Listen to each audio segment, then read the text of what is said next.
Looking beneath the surface reality of gender roles reveals so many variations and diversity that writers will never run out of material. That being straight is normal and not being straight is abnormal is destructive to all. In reality, we are all a mix. Thankfully, what my parents believed about gender roles is quite different from what my son and daughter believe. The range of sexual and gender expression is really a continuum. The relationship between a couple marrying, whether of the same sex or opposite sex, is a relationship of two sacred and unique individuals. We violate basic rights of human dignity when we box anyone into the heterosexual patriarchal social order. Why do some want to marginalize people outside the norm, to exclude people and keep them at the outer edge? Is this where we fear lie chaos and wildness? Women at the edge are likened to the whore of Babylon or a prostitute. Marginalization is imagined to shore up the core of society, protecting us from chaos. Like the Virgin Mary, the Mother of God, or God himself is thought to protect us. Well, that's one model of reality, but there are many others. What of the model of the natural world or other world religions? Of your religion and my religion. Evolution in scientific biology means both continuity and change. There is no harmony when opposites are static. Harmony is a balance of opposites. The creative cycle of life symbolizes the limitlessness of the divine, the openness of the sacred, suggesting that what might be considered opposites are closer than imagined. Indeed, Hindu, Buddhist, and Native American spirituality all have the concept of a single individual or God with both male and female traits and portray the mixed nature of the divine and the human. The Buddhist bodhisattva of compassion began as the male Avalokiteshvara of India, but evolved into the female known in other countries as Kuan Yin, Tara, Kwanseum, or Kanaan. Native American spirituality not only has space for a woman changing to a man or a man changing to a woman, but humans being able to change form into an animal and back again.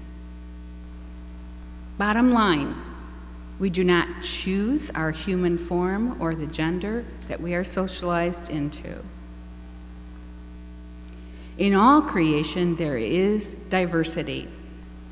Variation is intrinsic to creation.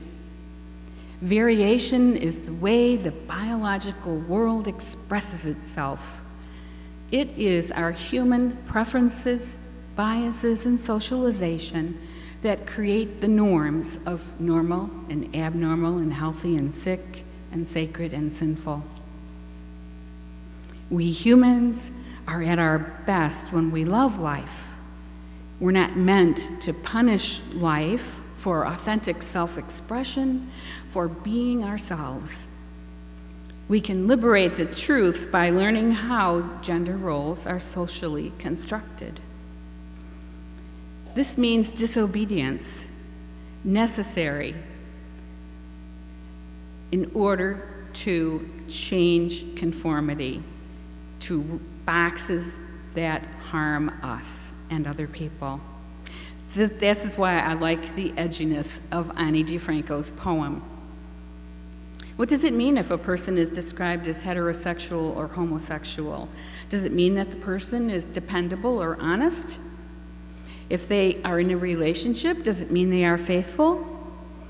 With the high rate of divorce among married couples, perhaps there is something to be learned from that lesbian couple who'd been faithful partners for 51 years and were the first to be married in San Francisco during the short time gay marriage was legal. The measure of a good relationship is faithfulness, honesty, and intimacy. Good relationships make a good life with all its joy and sadness. To quote from anthropologist Wade Davis, "The world in which you were born is just one model of reality. Other cultures are not failed attempts at being you. They are unique manifestations of the human spirit." To rephrase slightly, your normal is just one model of reality. Other personalities and relationships, other sexual and gender expressions are not failed attempts at being you. They are unique manifestations of the human spirit.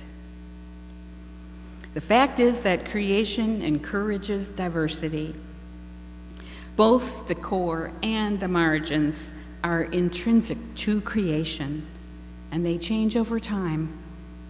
Creation is dynamic, moving, both joy and sadness, normal and abnormal, consistent and surprising. We are all part of the same human family, but people are born to be different. The creative order is diverse. Being centered at your creative core is best done on the margins. Your real self is covered up by conformity to social roles. I congratulate this congregation for loving courageously, building awareness of social justice and civil rights issues important to the LGBT community and allies, protesting hate crimes, supporting marriage equality in Michigan, and non-discrimination in housing and employment. Compassion and wisdom are embodied in both the male and female form. Let us love each other by loving all of us. Who are we to judge the right mix for another?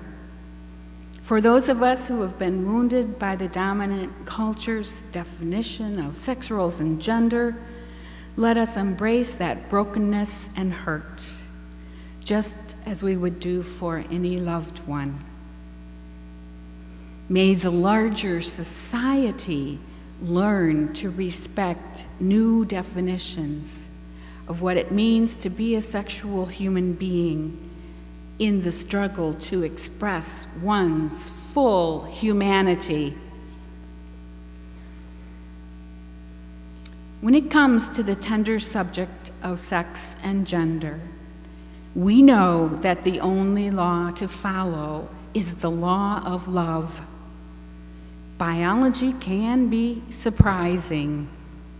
The truth is, we are all a mix.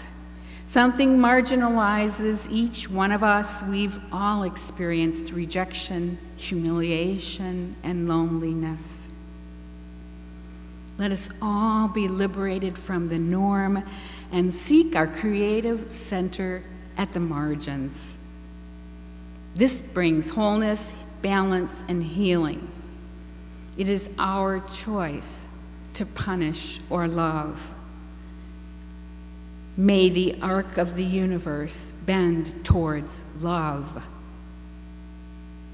I think this is what Ani DiFranco is saying in her voice of a younger generation. Squint your eyes and look closer. I'm not between you and your ambition. I am a poster girl with no poster. I am 32 flavors and then some. And I'm beyond your peripheral vision, so you might want to turn your head, because someday you might find that you are starving and eating all the words you said.